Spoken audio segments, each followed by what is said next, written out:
fueron la Guardia Pretoriana del Führer, hombres comprometidos más allá del deber, dispuestos a dar su vida por Hitler en el campo de batalla. La división Leibstandarte, término utilizado para referirse a la guardia personal de un caudillo, fue la división más letal de las Waffen-SS a lo largo de la Segunda Guerra Mundial.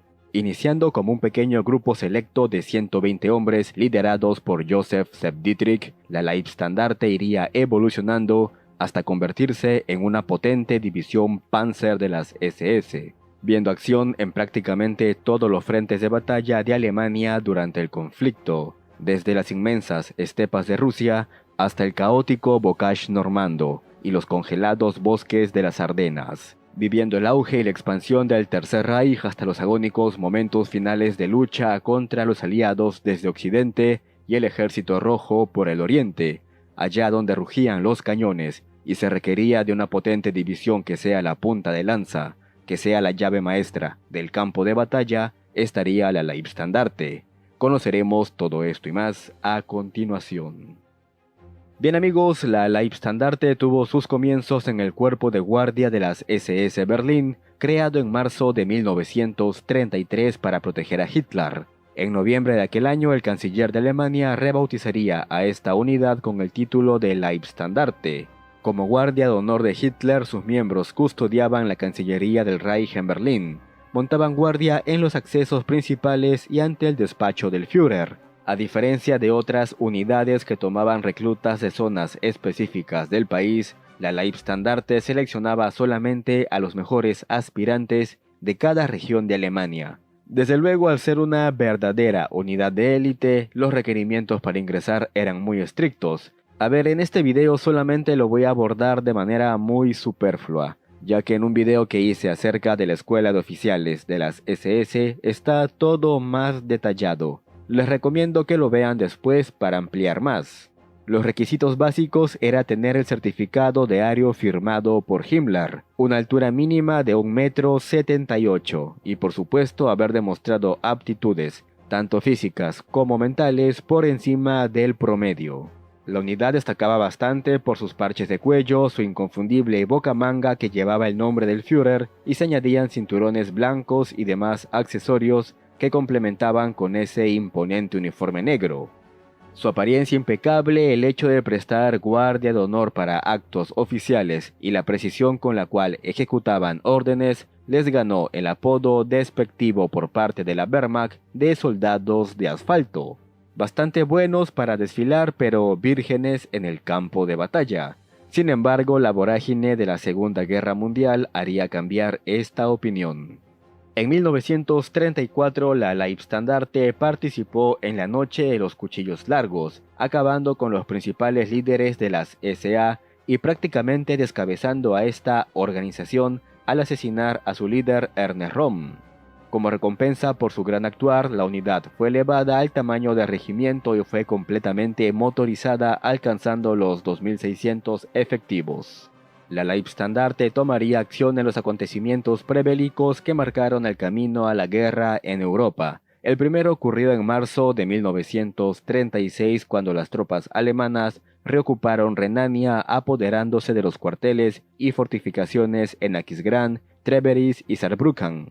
2 años después, la infantería y los tanques alemanes cruzaron de manera pacífica la frontera con Austria, anexionando este territorio al Reich alemán. Mismo suceso pasó un par de meses después, cuando a fin de evitar el comienzo del conflicto, el primer ministro Neville Chamberlain autorizó a Hitler ocupar los Sudetes checos de mayoría alemana.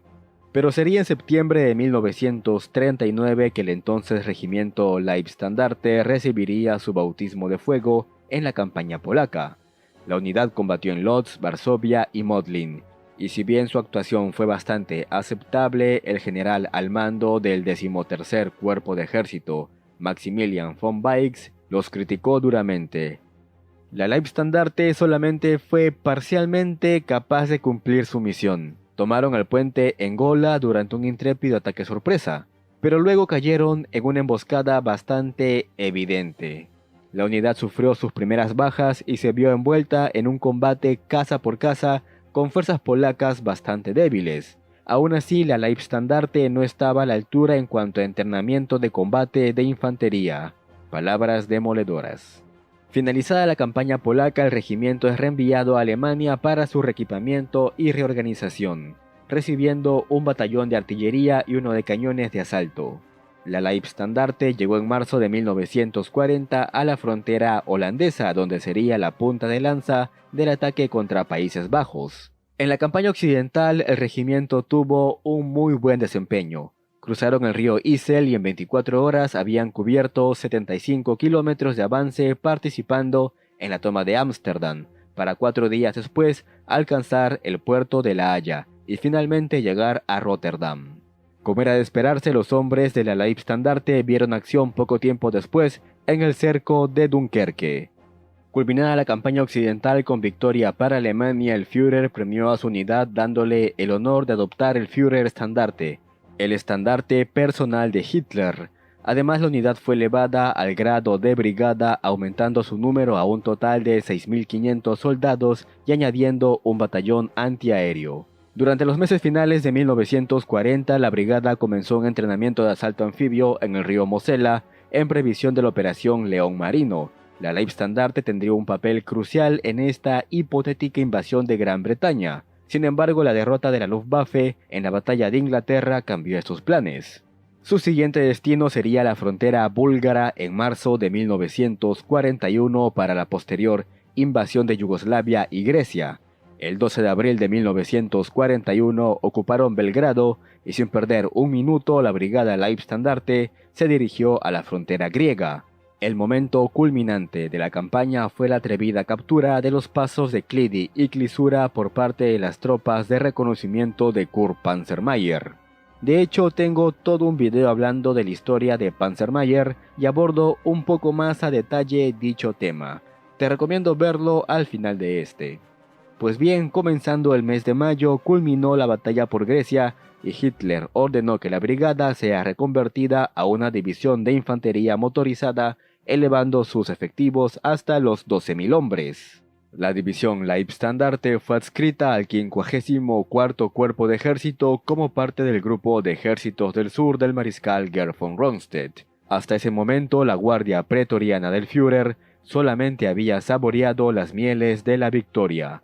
Polonia, Holanda, Francia, Bélgica, Yugoslavia y Grecia habían sido testigos del valor de los hombres de la Leibstandarte, pero sobre ellos comenzaba a recaer otro tipo de reputación, la de infames criminales de guerra. En la campaña polaca, el teniente de la Wehrmacht, Joachim Lemmelsen, denunció al oficial de las SS Leibstandarte, Hermann Müller, por haber ordenado la ejecución de 50 civiles en la aldea de Blonie. Müller sería arrestado, pero Himmler protestó ante Hitler, y los actos disciplinarios recayeron estrictamente bajo jurisdicción de las SS y ya no de la Wehrmacht. Müller fue liberado. El general de la 17ª División de Infantería de la Wehrmacht, Herbert Locke, reportó numerosos incidentes del entonces regimiento LAH acerca de disparos injustificados contra civiles y la quema de aldeas a su paso. En mayo de 1940, cerca de 80 prisioneros británicos fueron ejecutados en Wormhout por elementos del 2º Batallón de Reconocimiento de la Leibstandarte. La mayor prueba de la división sería su cruenta y feroz lucha contra el Ejército Rojo en el frente oriental. Sería en este descomunal campo de batalla donde veríamos los mayores logros y combates de la Leibstandarte, pero a su vez también el sendero de destrucción y muerte que dejarían a su paso. Cuando más de 3 millones de soldados alemanes cruzaron la frontera soviética, aquel 22 de junio de 1941, la LAH se mantuvo como parte de la reserva del primer Panzergruppe del general von Kleist. No entró en acción hasta julio de 1941, cuando participó activamente en la batalla del cerco de Uman, donde el ejército alemán capturó más de 100.000 prisioneros del ejército rojo de Stalin. Después de este evento, la LAH fue asignada al 11º Ejército al mando, en ese momento, del general Eugen Ritter von Schobert. La división cruzó la ciudad de Kherson y capturó Melitopol y Mariupol en cuestión de apenas semanas. En septiembre combatió al lado de la división SS Viking por la ciudad de Taganrog y su importante puerto marítimo que no tardó en caer. Ese mismo mes von Schober falleció al mando de sus hombres y lo reemplazó el general von Manstein. La LAH fue enviada al sector de Rostov, donde libró furiosos combates contra el Ejército Rojo por controlar esta crucial ciudad considerada la llave de entrada al Cáucaso. La batalla culminó a mediados de noviembre y la Wehrmacht encajó fuertes pérdidas, cerca de 20.000 hombres, muchos de ellos de la Leibstandarte. Sin embargo, la estancia de la LAH en Rostov no llegaría a durar demasiado tiempo. Los feroces contraataques soviéticos obligaron al ejército alemán a replegarse a sus zonas defensivas en el río Meuse. Esta sería la primera derrota de la Guardia Pretoriana de Hitler. Con la llegada del verano y la nueva ofensiva alemana rumbo al Cáucaso, la LAH volvería a tomar Rostov en julio de 1942. Sin embargo, las batallas defensivas del invierno pasado y las ofensivas del verano habían llevado a la división al límite de sus fuerzas. La Leibstandarte aumentó mucho su reputación como unidad de combate de élite. Atrás habían quedado esos comentarios bastante desdeñosos que los generales de la Wehrmacht hicieran de ellos allá por 1936. Sin embargo, esta nueva reputación de élite tuvo un precio muy alto, más de 5.500 bajas, por lo cual la división fue retirada del frente y enviada a Francia para una etapa de descanso, reequipamiento y reconversión en una división de granaderos Panzer. A principios de febrero de 1943 la situación en el frente oriental era calamitosa. Stalingrado había caído y el ejército alemán se encontraba en una desbandada a lo largo de la estepa congelada. Von Manstein no pudo utilizar a la nueva potente división Leibstandarte que había sido agrupada en el primer cuerpo Panzer de las SS junto con la división Das Reich y Totenkopf. Sin embargo, ahora con este nuevo cuerpo en el frente oriental, la orden de Hitler era evitar que Kharkov cayera en manos soviéticas. Desde luego, Manstein y el general al mando del primer cuerpo Panzer SS, Paul Hauser, no iban a sacrificar esta potente unidad para mantener Kharkov. El día 15 se ordenó evacuar la ciudad. La ofensiva había dejado muy debilitado al ejército rojo y había sobreextendido demasiado su línea de suministros, algo que no pasó desapercibido por los alemanes. Durante una semana el cuerpo Panzer SS reunió ingentes cantidades de material y soldados y lanzaron su ofensiva el día 22 de febrero de 1943, y 2 semanas después la LAH ya estaba librando feroces combates por la captura del centro de Kharkov. La ciudad finalmente fue tomada por los alemanes entre el 17 y 18 de marzo de aquel año, y la plaza de la ciudad fue renombrada Plaza Leibstandarte. Honores bastante merecidos después de haber pagado la división con más de 5.000 bajas por la captura de Kharkov y haber ocasionado al menos 30.000 bajas al ejército rojo. Sin embargo, no todo fue gloria para la LAH, la cual se vio involucrada en la ejecución de soldados soviéticos heridos en el hospital de la ciudad. Además, los oficiales y comisarios políticos fueron ejecutados de forma sumaria. Pronto llegaron las Rasputitsas, convirtiendo el campo de batalla en un terreno intransitable y paralizando las operaciones en el frente oriental. Ambos bandos aprovecharon el momento para poder reequiparse y reparar las pérdidas de la mejor manera que pudieron. La división, ahora parte del segundo SS Panzerkorps del cuarto ejército Panzer del general Hermann Hoth, tenía como objetivo ser la punta de lanza que rompería las posiciones soviéticas en el flanco sur del saliente de Kursk. El noveno ejército del general Walter Model haría lo mismo desde el norte. Ambas puntas se unirían en la ciudad de Kursk formando un enorme cerco sobre las fuerzas soviéticas en el área. La batalla comenzó el día 5 de julio de 1943. El progreso inicial para la LAH fue bastante bueno el primer día, ya que alcanzaron la segunda línea defensiva al caer la tarde. Los hombres de las SS entablaron un duro combate cuerpo a cuerpo para limpiar las trincheras de resistencia enemiga. Para el día 12 de julio habían alcanzado el río Psel, el último gran obstáculo antes de Kursk. Ese mismo día los blindados alemanes chocaron contra los soviéticos en la aldea de Prokhorovka. Sería la primera de muchas batallas de tanques libradas en este pequeño poblado que poco a poco iría siendo testigo de una de las batallas de blindados más grandes de la historia. Sin embargo, ninguno de los dos bandos consiguió una victoria decisiva y la batalla por Kursk pendía de un hilo. Pero la marea de la Segunda Guerra Mundial ya había cambiado en contra de Alemania, y el Ejército Rojo desató la Operación Kutuzov para destruir el saliente alemán en Orel. Este es otro video que les recomiendo bastante ver porque es una operación un poco desconocida pero crucial para paralizar la ofensiva alemana en Kursk. Bien, a su vez los aliados habían desembarcado en Italia, aperturando un nuevo frente de guerra. La LAH fue retirada del frente oriental y enviada a dicho país. Básicamente el poco tiempo que estuvo la división en Italia, que fue de agosto a noviembre de 1943, se dedicaron a labores antipartisanas, de ocupación y desarme del ejército italiano, ya que el gobierno se había rendido a los aliados y cambiado de bando. Pero la situación era mucho peor en el frente oriental. El derrumbe en el sector sur era más que inevitable y se requería a todas las divisiones de élite posibles. La Leibstandarte, ya convertida en una división Panzer de las SS, fue reenviada a dicho frente.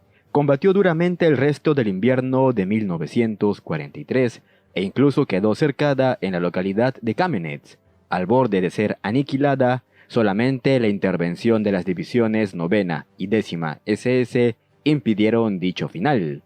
El estado de la LAH era tan lamentable que tuvo que ser retirada del frente en abril de 1944 y llevada a Francia para un necesario proceso de reequipamiento, descanso y transferencia de nuevas tropas. Cuando en junio de 1944 las fuerzas aliadas desembarcaron en Normandía, la LAH se encontraba totalmente reequipada y a plena potencia. Pero el Führer, creyendo que el desembarco real sería por el paso de Calais, mantuvo en reserva a la división. La Leibstandarte no entraría en combate hasta julio de ese año, cuando los aliados prácticamente ya habían asegurado sus cabezas de playa en Normandía.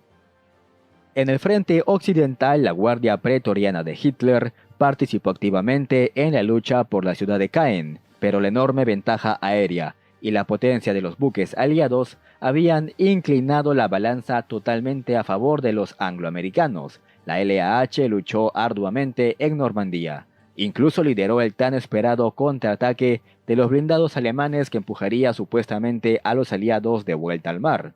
Sin embargo, los cazabombarderos Typhoon, entre otros, se dieron un festín con los tanques alemanes.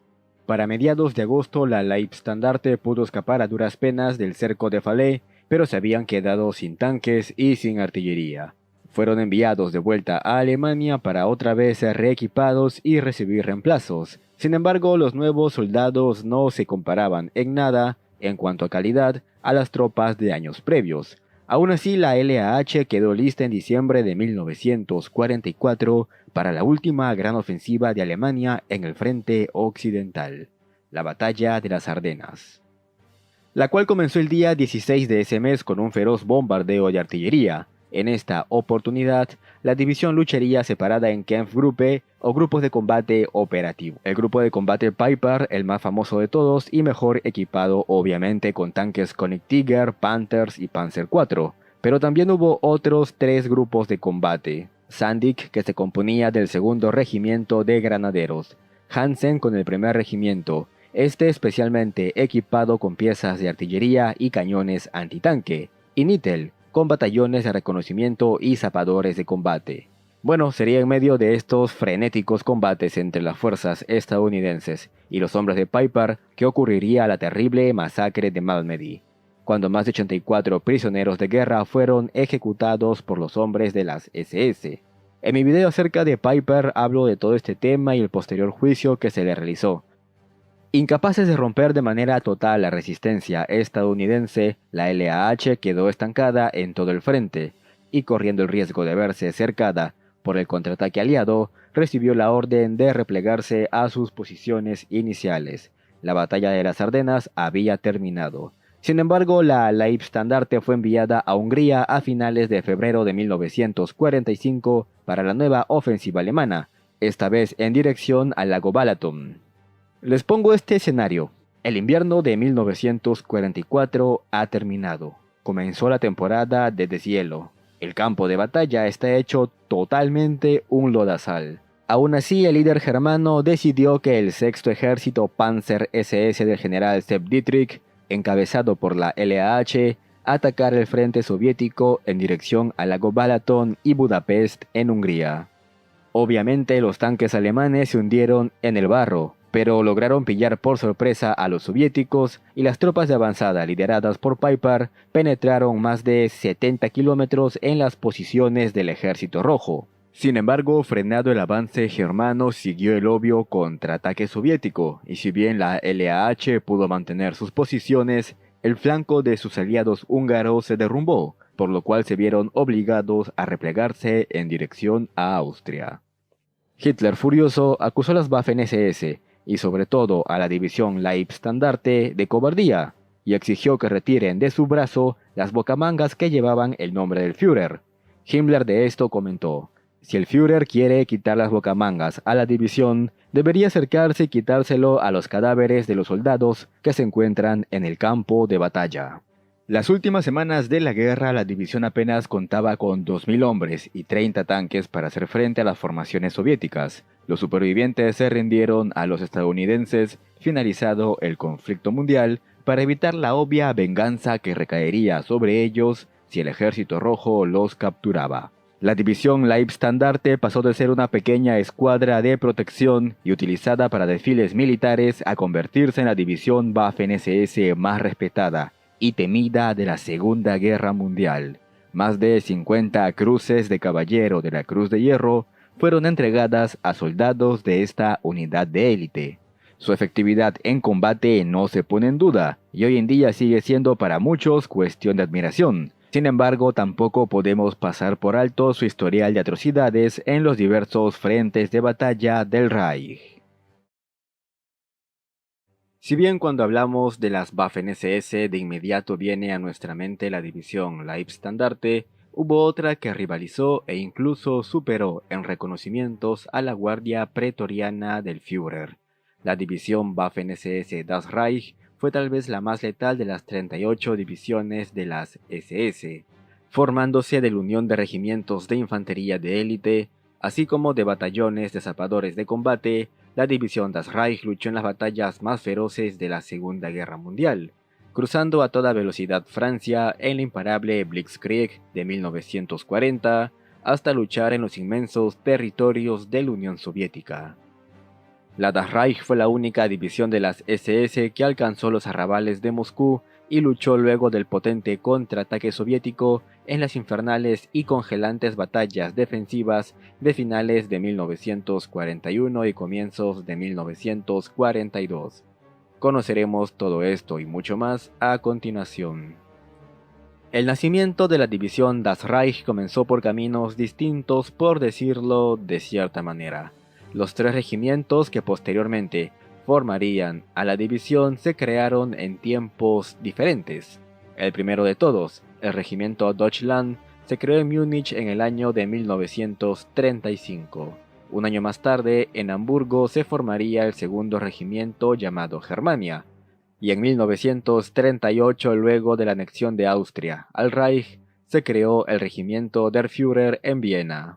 Así pues, el núcleo de la división ya existía, pero todavía esta no se formaría. Los dos primeros regimientos lucharían en la campaña polaca.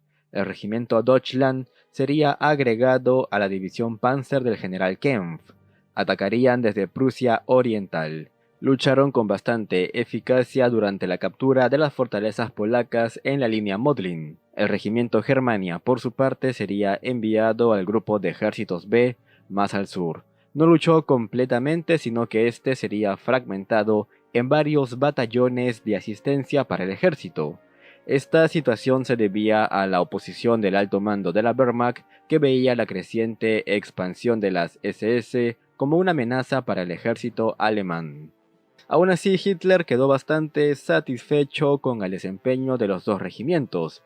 Himmler entonces vio la oportunidad de poder seguir expandiendo a sus SS armadas y convenció al líder germano de formar una nueva división. Así pues, en noviembre de 1939 se firmaría la orden para la creación de la División de Operaciones Especiales de las SS. Al mando de esta se encontraría el general Paul Hauser, veterano de la Primera Guerra Mundial y experimentado oficial del ejército.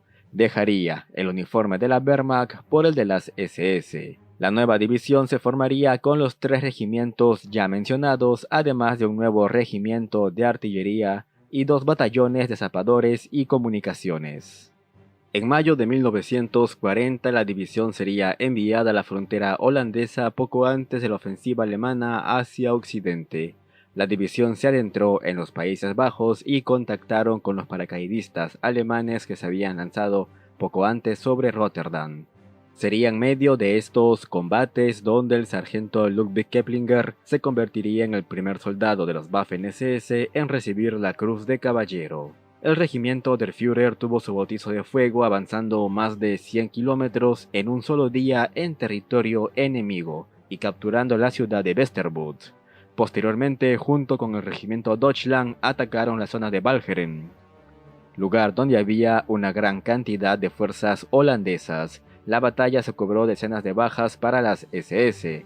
Los holandeses contaban con posiciones muy bien preparadas, apoyo de artillería y de sus cañones navales.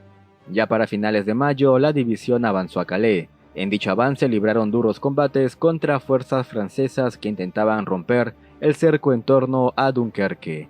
Los alemanes rechazaron también los ataques, destruyendo gran cantidad de blindados enemigos y haciendo cientos de prisioneros. Sin embargo, una ofensiva blindada lanzada por los británicos puso en serios apuros a los SS. Solamente la oportuna intervención de sus pares de la división Totenkopf evitaron un desastre mucho mayor.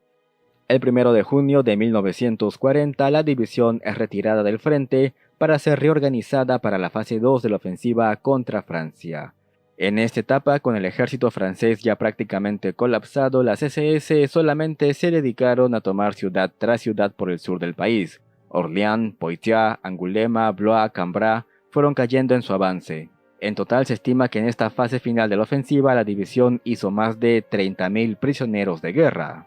En el plazo de julio de 1940 hasta marzo de 1941 ocurrieron cosas interesantes dentro de la división. En primera, tanto la Leibstandarte como esta división de operaciones especiales recibirían por vez primera el apelativo de Waffen-SS.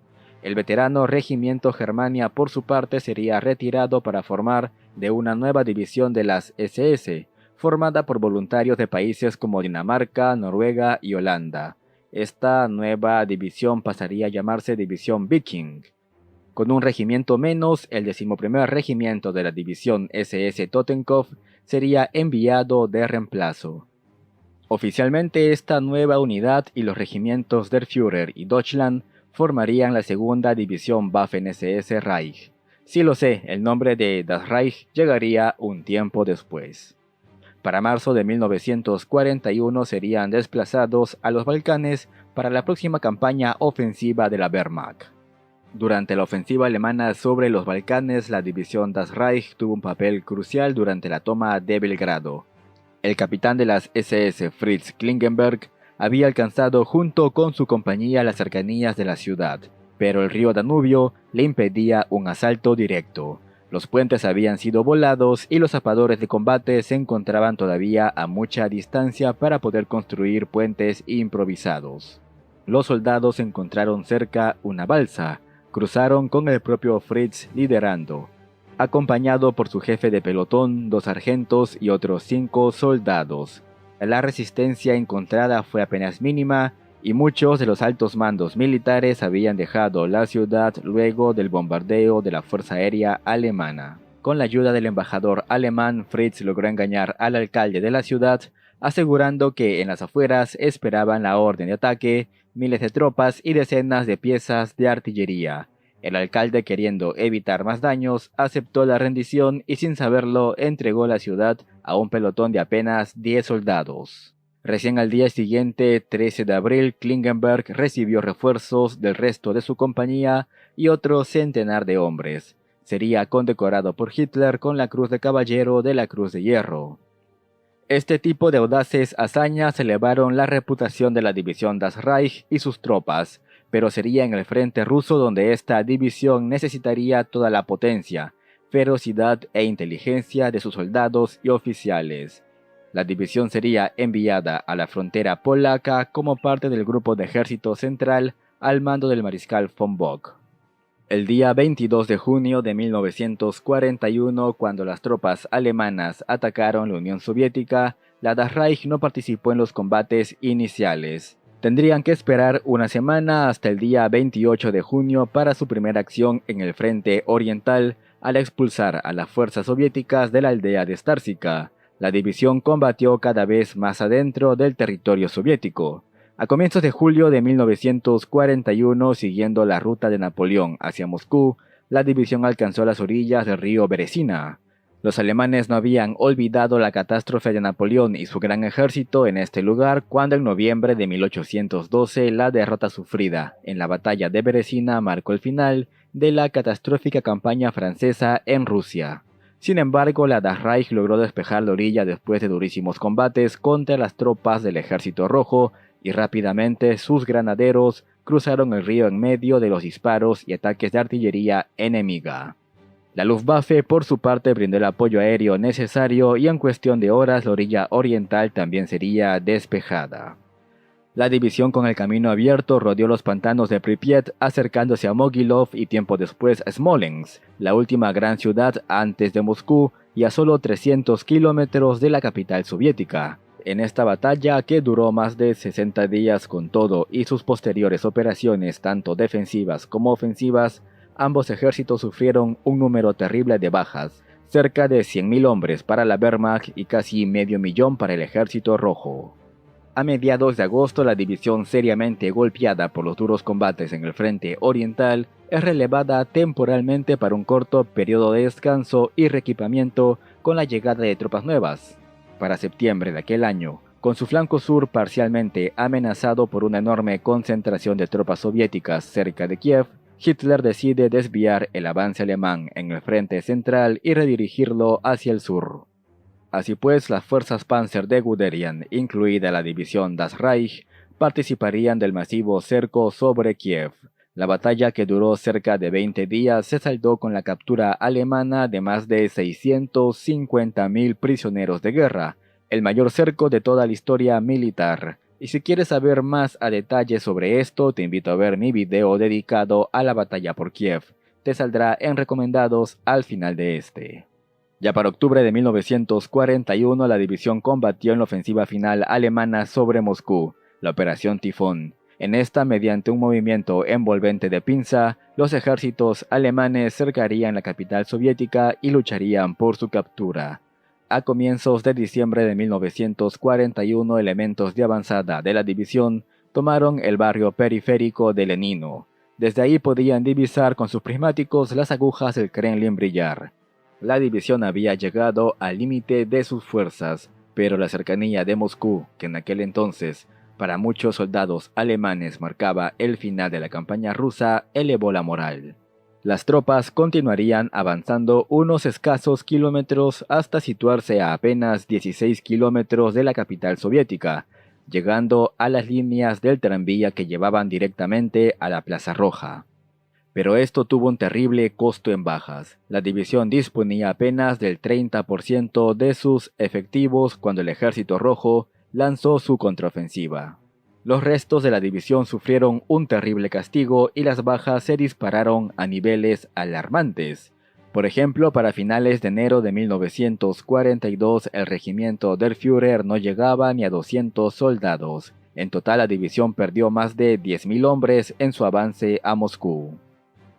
Para marzo de 1942, cuando el frente del este empezó a estabilizarse, se permitió a lo que quedaba de la maltrecha división ser retirada del frente oriental de manera gradual. Así pues, todo el componente llegó a Francia en junio de aquel año para su reconversión a una división de infantería mecanizada. Aparte, cumplieron labores de ocupación en el sur del territorio francés ocupado. La Das Reich lideraría la incursión para capturar la flota francesa luego de los desembarcos aliados en el norte de África en noviembre de aquel año. Las tropas de las SS derribaron las puertas que protegían la base naval de Toulon y desarmaron sin mucha oposición a los marineros franceses. Cuando se acercaron a los muelles para ocupar los navíos, una serie de explosiones sacudieron toda la base naval. En cuestión de un par de minutos, 3 acorazados, 7 cruceros de batalla, 28 destructores y 20 submarinos fueron hundidos o seriamente dañados. Un duro golpe a la marina alemana, que mermada y pequeña en comparación con la de sus rivales, anhelaba hacerse con el botín de los navíos franceses. Ya en enero de 1943, la división oficialmente renombrada como División SS Das Reich sería enviada al frente oriental.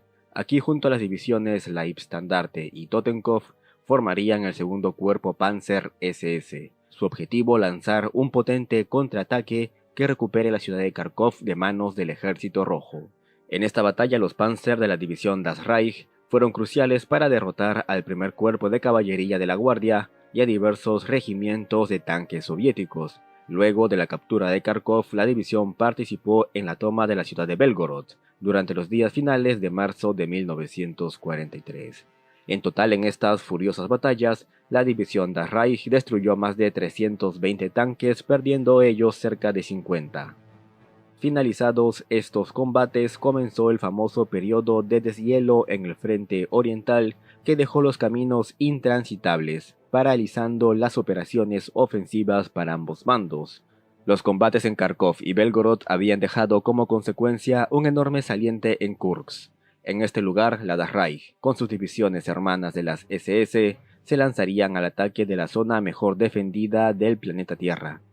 El día 5 de julio de 1943, la Wehrmacht lanzó su última masiva ofensiva en el frente del este. La división Das Reich, parte del segundo cuerpo Panzer de las SS, del cuarto ejército Panzer del general Hoth, atacaron por la zona sur del saliente en Kursk. De inmediato, las sólidas defensas enemigas frenaron a las tropas de las SS. Sin embargo, el continuo apoyo de los aviones Stuka del general Richthofen les permitieron seguir avanzando.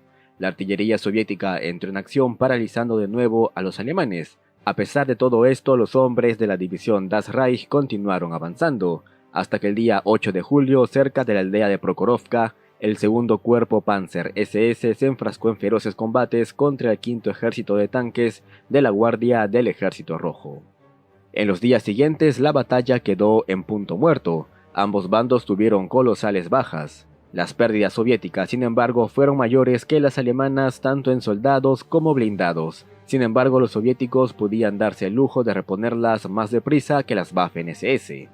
La situación se empeoró cuando a mediados de aquel mes el Ejército Rojo lanzó su propia ofensiva en el saliente de Orel y pocos días antes, la invasión aliada de Sicilia obligó a ponerle punto final a la batalla por Kursk.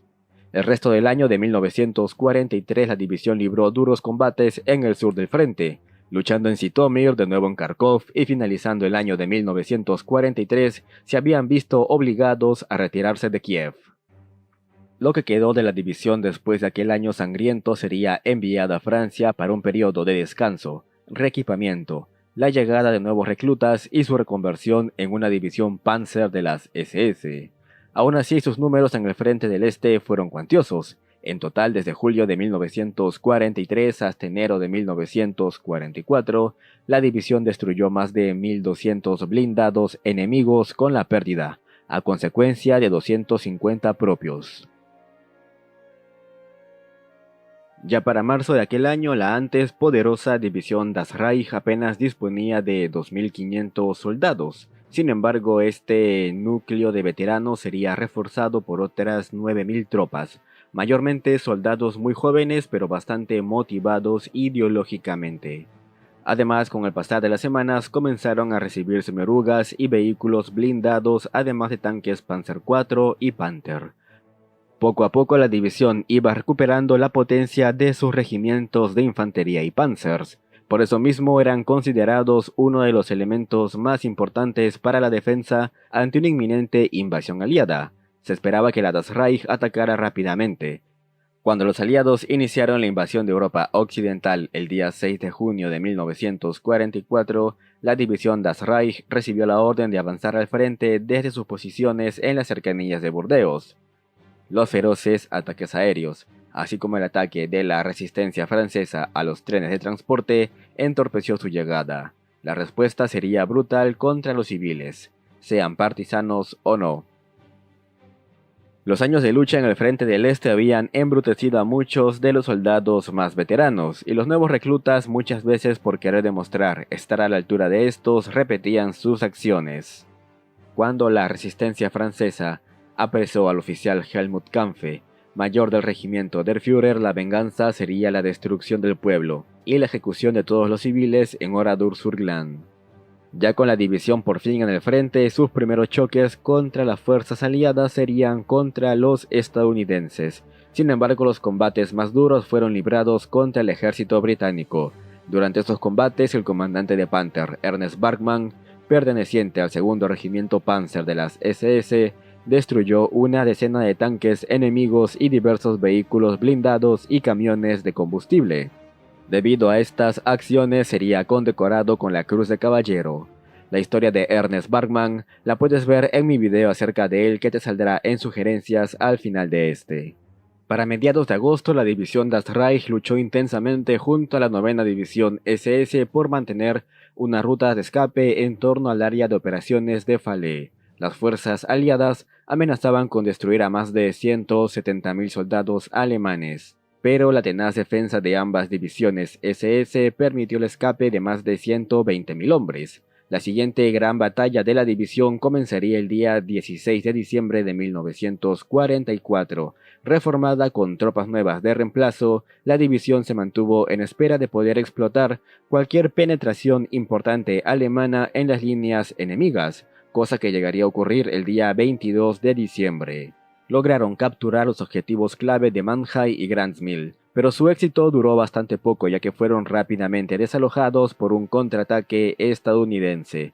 El resto de diciembre y durante la primera semana de enero de 1945, la división Das Reich intentó inútilmente seguir avanzando, pero siempre se vio rechazada por las tropas enemigas. Finalmente serían enviados a la reserva para su última gran batalla de la Segunda Guerra Mundial. En marzo de 1945 la Das Reich llegaría al frente del este para la operación Despertar de Primavera, un intento alemán de proteger los campos petrolíferos húngaros ante la amenaza del Ejército Rojo. Como ya comenté en mi video sobre el auge y la caída de la división Leibstandarte, la Das Reich, luchando encuadrada en el 6º Ejército Panzer SS, logró avances iniciales tomando por sorpresa a los soviéticos. Sin embargo, el ataque rápidamente perdió impulso debido al barro por el deshielo primaveral. Seguido a esto, el contraataque del Ejército Rojo los obligó a replegarse lenta pero inexorablemente.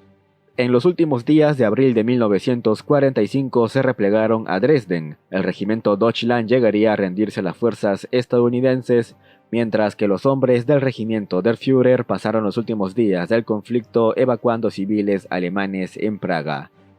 La división Das Reich fue posiblemente la división con los soldados más letales de las Waffen-SS durante la Segunda Guerra Mundial. En total, 72 de ellos recibieron la Cruz de Caballero de la Cruz de Hierro, superando incluso a la Leibstandarte y convirtiéndose en la división Waffen-SS más condecorada con este máximo galardón.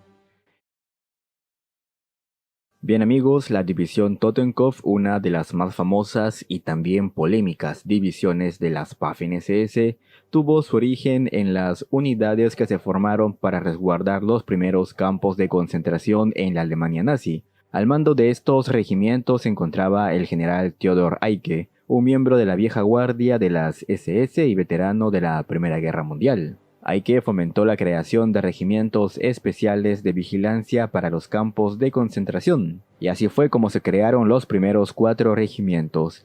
El primero, el regimiento Oberbayern en Dachau, el segundo regimiento Brandenburgo en Oranienburg, el tercer regimiento Thuringia en Buchenwald y el cuarto regimiento Ostmark en Mauthausen. Estas tropas eran consideradas inferiores en cuanto a calidad al ser comparadas con el entonces regimiento de las SS Leibstandarte o las tropas de operaciones especiales que posteriormente formarían el núcleo para la división SS Das Reich, por lo cual las tropas de la Totenkopf comenzarían utilizando uniformes y equipo obsoleto para su función de guardias en los campos de concentración. Eicke tenía grandes planes de reformas para sus regimientos, y el comienzo de la Segunda Guerra Mundial le permitiría llevar esto a cabo. Fue entonces cuando los 3 primeros regimientos Totenkopf participaron en la campaña polaca, cumpliendo labores antipartisanas, donde ejecutaron a cerca de 800 civiles polacos presuntamente partisanos. Estas barbaries provocaron fuertes reclamos en la Wehrmacht, pero fueron ignoradas por completo. Con el fin de la campaña polaca, Hitler, por insistencia de Himmler, aprobó la creación de nuevas divisiones SS. Fue así como la división Das Reich y la división Totenkopf fueron oficialmente creadas. El entrenamiento fue bastante exigente y para los primeros meses de 1940 este había culminado. Como de esperarse, el mando de la división recayó sobre Theodor Eicke, quien tuvo que hacer muchos esfuerzos para poder dotar a sus tropas de medios de transporte y armamento adecuado para la futura campaña que se aproximaba. La ofensiva contra Francia comenzó el día 10 de mayo de 1940, y mientras que los tanques e infantería alemana arrollaba a las tropas francesas, la Totenkopf tuvo el disgusto de quedarse en la reserva del segundo ejército. Tuvieron que pasar 10 días para que Eicke y sus tropas reciban la orden de avanzar por el sur de Holanda, Bélgica y llegar al frente en Francia, donde recibió su bautismo de fuego en la lucha por Cambrai. Aquí la división logró tomar más de 16.000 prisioneros, muchos de ellos marroquíes a los cuales ejecutaron sin contemplación. La división Totenkopf continuó su lucha y se vio sobrepasada por un feroz contraataque blindado de los anglo-franceses. Solamente la intervención de la Fuerza Aérea salvó a Eicke y sus tropas de un completo desastre. Los hombres de las SS se cobraron venganza y fusilaron a más de 100 soldados británicos ya rendidos. Pero 3 de ellos pudieron escapar y en 1948 lograron encarar al oficial Fritz Nöcklein, quien había ordenado las ejecuciones ilegales. Durante la batalla por Francia, la división Totenkopf fue la división SS que más bajas sufrió de entre todas, y el general Erich Hoppner catalogó a Eicke como un carnicero, pues en apenas 10 días de combate había perdido más de 300 oficiales, una completa sangría, por lo cual la división se ganó la fama de ser indiferente a las bajas. Por otra parte, los crímenes de guerra vistos en esta etapa tan temprana del conflicto solamente se pueden entender por la procedencia de los hombres de la división, los cuales en su mayoría habían sido guardias de campos de concentración. Sin embargo, Himmler permitió nuevos refuerzos más competentes provenientes de las escuelas de entrenamiento de las SS, soldados y suboficiales mucho más capaces que serían muy útiles para la próxima campaña en Rusia. Durante la Operación Barbarroja en junio de 1941, la división Totenkopf fue asignada al Grupo de Ejércitos del Norte, que tenía como objetivo final de la campaña la toma de Leningrado. Las primeras semanas la división barrió con las defensas soviéticas en Lituania y Letonia, hasta que a finales de julio alcanzaron el norte de la ciudad de Dimiansk. En este sector combatieron durante casi 25 días para desalojar al enemigo. Los continuos contraataques soviéticos ocasionaron fuertes pérdidas a la Totenkopf, que para comienzos de diciembre, y con el frente alemán ya estancado, apenas disponía del 50% de sus tropas. Para empeorar todo, el Ejército Rojo lanzó su masiva ofensiva de invierno que puso a tambalear a toda la Wehrmacht en Rusia. Rápidamente la división quedó rodeada junto a otras 5 divisiones del ejército. En total, más de 100.000 hombres quedaron atrapados en Dimiansk. Los combates en el cerco, que duraron de enero de 1942 hasta mayo de ese año que las tropas fueron socorridas, ocasionó fuertes pérdidas en la de por sí ya muy golpeada división Totenkopf, una división de infantería alemana convencional. Entre 1939 y 1941 disponía de 17.000 efectivos. Los violentos combates del frente oriental habían dejado a la división Totenkopf con apenas 3.000 soldados. La división Totenkopf, reconvertida a una división de granaderos Panzer completamente reforzada y reequipada, volvió al frente en enero de 1943 y junto a la división Das Reich entablaron duros combates para poder frenar los últimos golpes de la contraofensiva soviética de invierno y dejar el campo de batalla listo para la reconquista de la ciudad de Kharkov. La batalla en esta importante urbe sería muy cruenta, pero las 3 divisiones de élite de las SS hicieron honor a su fama y alcanzaron una espectacular victoria. Sin embargo, en medio de estas operaciones, el comandante de la división Theodor Eicke perdió la vida al ser derribado su avión. De manera honorífica, uno de sus regimientos cambiaría de nombre por el de Theodor Eicke, pasando la unidad a llevar el bocamanga del uniforme con este nombre. Luego de la victoria alemana en Kharkov, el periodo de Rasputitsa paralizó las operaciones para alemanes y soviéticos en el frente oriental, pero se había formado un gran saliente en torno a la ciudad de Kursk. En este lugar, la división Totenkov vería su siguiente gran batalla. En julio de 1943, cuando la división entró en acción, cubriendo el flanco derecho del cuarto ejército Panzer. Los progresos de la Totenkov fueron inicialmente buenos, pues pudo avanzar 20 kilómetros dentro de los potentes cinturones defensivos enemigos, destruyendo a la 52 División de Fusileros soviética. Para el día 12 la división había avanzado otros 12 kilómetros alcanzando los arrabales de la aldea de Prokhorovka.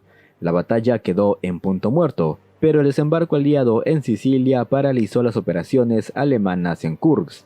En un comienzo la idea de Hitler era enviar a todo el segundo cuerpo Panzer de las SS, o sea a las 3 divisiones de élite, a Italia.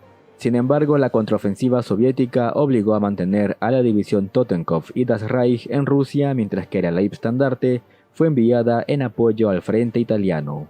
Durante el resto de julio y primeros días de agosto, la división Totenkov fue enviada de un lado a otro en el frente sur para evitar el colapso alemán, pero no pudieron evitar la pérdida, otra vez, y ahora sí de manera definitiva, de Kharkov.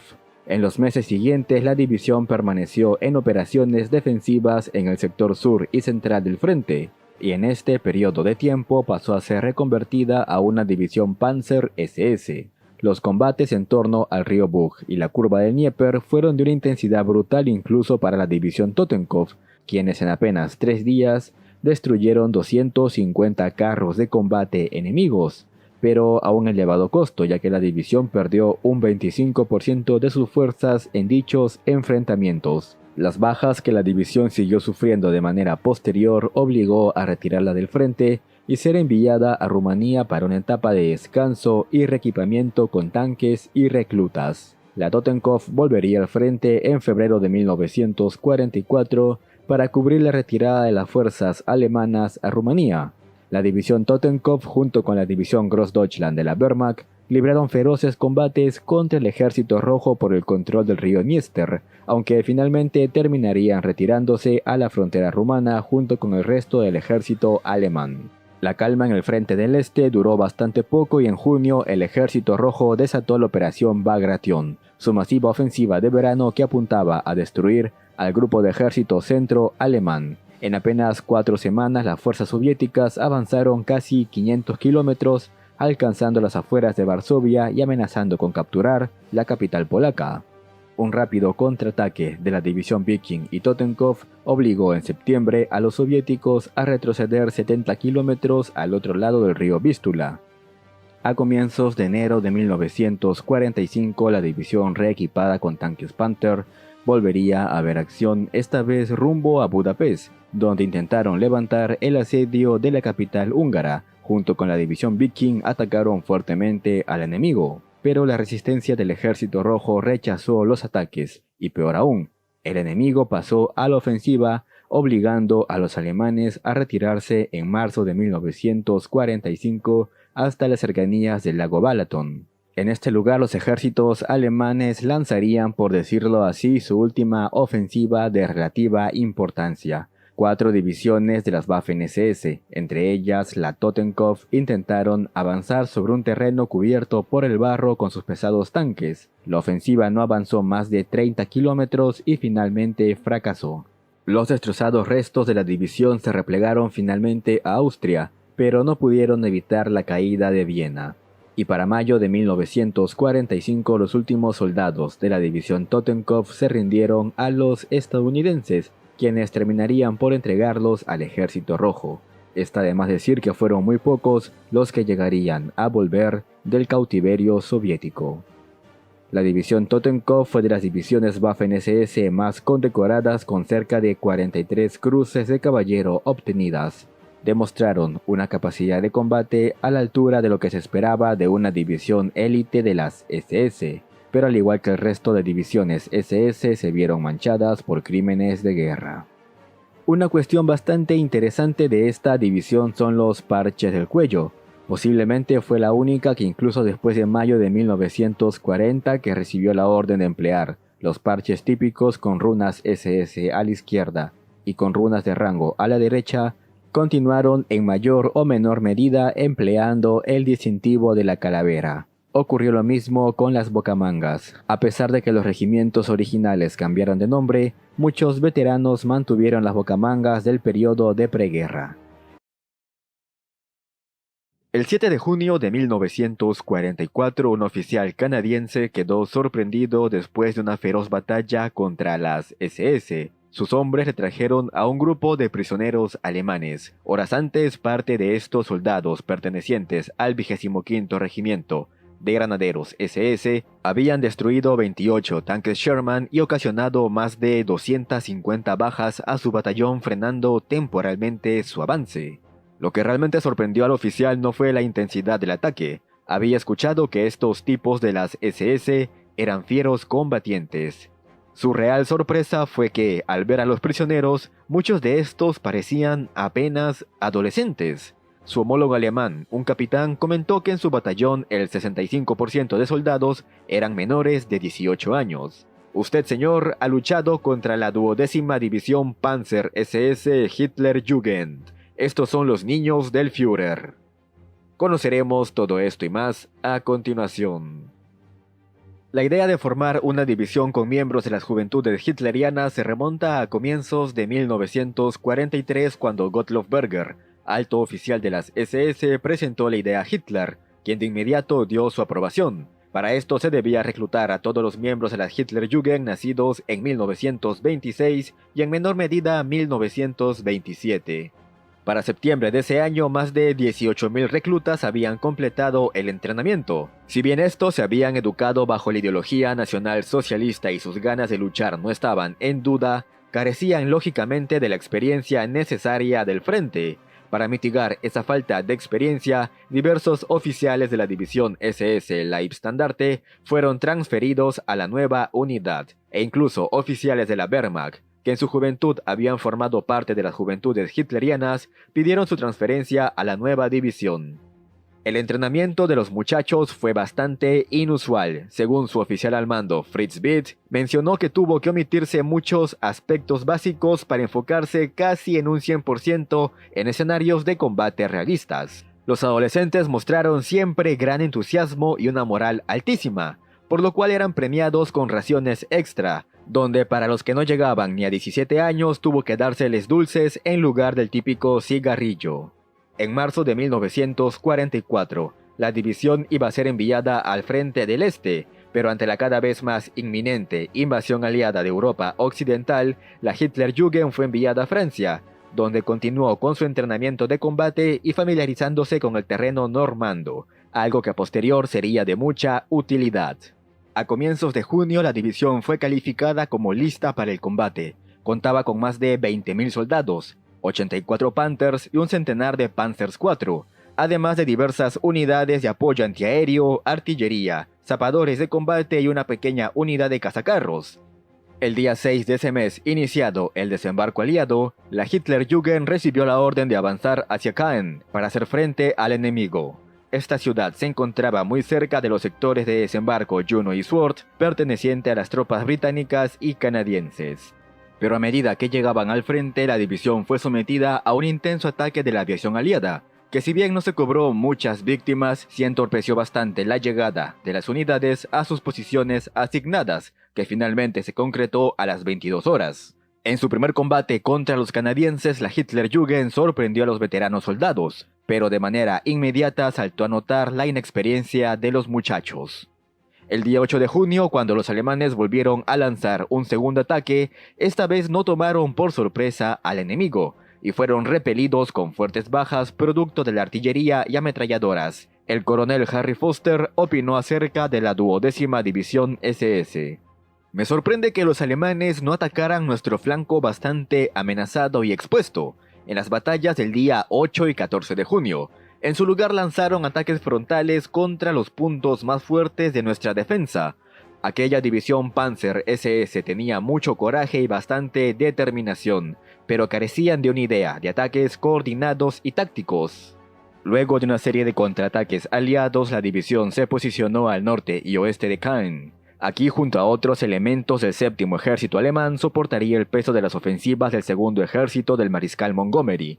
La Hitlerjugend, pieza angular de la defensa de la ciudad, formó un verdadero anillo de acero durante más de 40 días, obligando a las tropas aliadas a pagar con sangre cada metro de terreno ganado.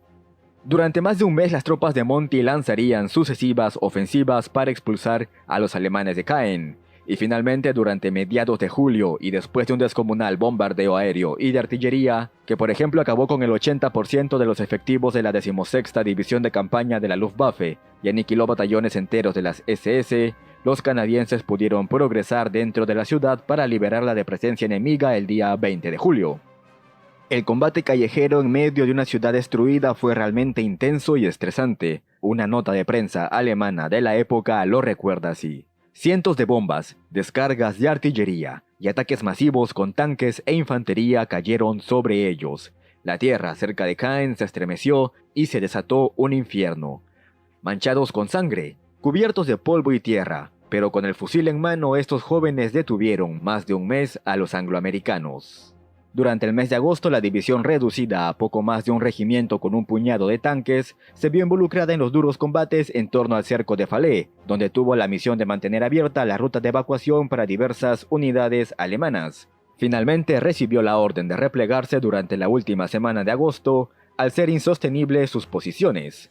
La Hitlerjugend finalizó la campaña de Normandía con unas pérdidas aterradoras, más de 9.000 bajas entre muertos, heridos y desaparecidos. Perdieron el 80% de sus tanques y casi el 70% de su artillería y elementos de transporte. Sin embargo, esto no marcó del todo el final de la participación de la Hitlerjugend en la guerra.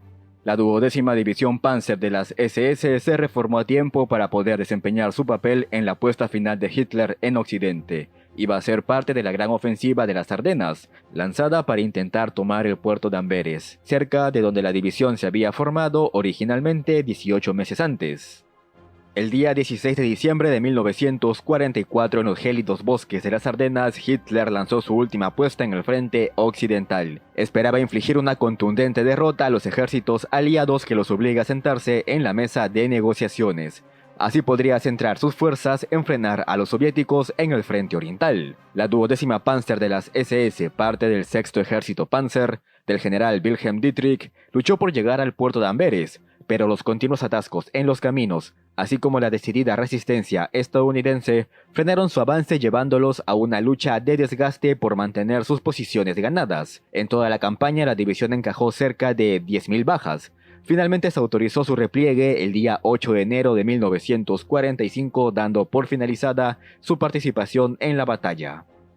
Las últimas operaciones de la 12ª SS Hitlerjugend tuvieron lugar en Hungría y Austria. Aquí, en conjunto con la división Leibstandarte, atacaron en dirección al lago Balaton, logrando tomar inicialmente por sorpresa al Ejército Rojo. Sin embargo, la dura resistencia soviética, así como el clima nada favorable, paralizaron la ofensiva. Los continuos contraataques del Ejército Rojo empujaron a la división hacia Austria en abril de 1945, y siendo evidente que la guerra estaba perdida, las últimas tropas se retiraron luchando al sector controlado por los estadounidenses, donde finalmente se rindieron en mayo de aquel año. La división Hitlerjugend fue una de las más feroces de las Waffen-SS. La combinación de adoctrinamiento ideológico al que fueron sometidos sus jóvenes reclutas, sumado al carácter brutal de la guerra, fue la combinación idónea para forjar soldados sin temor a luchar hasta el final, y eso lo demuestra las terribles bajas que sufrieron durante toda la guerra. A pesar de haber entrado en combate en junio de 1944, poco menos de un año antes de acabar el conflicto, la división recibió en total 14 cruces de caballero de la Cruz de Hierro, colocándola como una de las divisiones más condecoradas con este máximo galardón. Una de las divisiones SS más temidas de toda la Segunda Guerra Mundial, la división de los vikingos de Hitler, o también conocida como Viking, estuvo únicamente activa en el teatro de operaciones del Frente Oriental. Su fama y reputación de feroces combatientes los llevó allí, donde se encontraba siempre el fragor de la batalla, convirtiéndola en la tercera división con más ganadores de la Cruz de Caballero de la Cruz de Hierro, con un total de 55 condecorados. Esta división de las Waffen estuvo combatiendo desde la apertura del Frente Oriental hasta el momento final de la guerra. El video que veremos hoy no será solamente con la historia de la unidad, sino que conoceremos un poco de su estructura, comandantes, etc. Conoceremos todo esto y más a continuación. A mediados de 1940, y con Europa Occidental bajo ocupación alemana, una gran cantidad de extranjeros simpatizantes con Alemania buscaron enrolarse en las Waffen-SS. Hasta el momento, las 4 divisiones SS existentes solo permitían el ingreso de alemanes. Para solucionar este inconveniente, en septiembre de 1940, el líder máximo de la SS, Heinrich Himmler, emite una orden para la creación de una quinta división, compuesta por voluntarios de origen germánico, noruegos, daneses, holandeses, a los cuales se les uniría tiempo después suecos y fineses. Con esto se formó 2 regimientos, el Nordland y el Westland. Sin embargo, se requería un núcleo de oficiales alemanes y tropas con experiencia ya en combate. El regimiento Germania de la segunda división de las Waffen fue entonces transferido. Al mando de esta nueva división estaría el general Felix Steiner, un antiguo oficial de la Wehrmacht bastante respetado. Mientras los nuevos cadetes eran entrenados, surgió la cuestión del nombre. Muchos querían mantener el nombre Germania, pero esto iba a generar confusión entre el regimiento y la división, por lo cual, y teniendo en cuenta la procedencia de sus reclutas, a finales de diciembre de 1940, la división fue bautizada como Viking. La formación de la tropa culminó en abril de 1941. Ya con la Wehrmacht acumulando una ingente cantidad de tropas en la Polonia Occidental con vistas a la Operación Barbarroja, la división Viking fue enviada al tercer cuerpo Panzer como parte del grupo de ejércitos del sur. La división entró en acción por primera vez el 29 de junio, combatiendo en Tarnopol contra el ejército rojo y desempeñándose bastante bien en combate. A esto le siguió el avance sobre Ucrania y en agosto, junto a otras unidades de la Wehrmacht, aniquilaron la Bolsa de Umán, en la cual se hizo más de 100.000 prisioneros del ejército rojo. Aquel mismo mes los vikingos lograron cruzar el río Dnieper y se lanzaron al asalto de la estratégica ciudad de Rostov. La batalla por aquella ciudad fue de un salvajismo sin precedentes que solamente auguraba lo que sería la vorágine del frente ruso. A finales de noviembre, el ejército rojo lanzó un contraataque en Rostov y obligó a la Viking a tomar posiciones defensivas al otro lado del río Meuse. Con la llegada del invierno, el avance alemán quedó congelado. Con el nuevo año de 1942, los planes alemanes apuntaron al Cáucaso y sus vitales pozos de petróleo. La división recapturó la ciudad de Rostov en julio de 1942 y se adentró en la región del Cáucaso, llegando al río Terek, a apenas unos kilómetros de Grozny, actual capital chechena. Los intentos de la Viking en conjunto con la 13ª División Panzer por capturar esta ciudad terminaron en fracaso una y otra vez ante la resistencia del ejército soviético. Volviendo al tema, debido a la imposibilidad de romper las líneas enemigas y habiendo perdido más de 1.500 hombres en apenas 2 semanas, la división siguió intentando abrirse paso al mar Caspio, ya no por Grozny, sino desde otro sector del frente. Sin embargo, el cerco del Sexto Ejército en Stalingrado paralizó todas las operaciones ofensivas alemanas en el Cáucaso. Los combates defensivos durante la larga retirada por el Cáucaso llevaron al alto mando alemán a finales de 1942 a elevar el estatus de la división a una de granaderos Panzer. El largo repliegue los llevaría de nuevo en enero de 1943 hasta el sur de Kharkov, ciudad abandonada de manera reciente por el segundo cuerpo Panzer de la SS.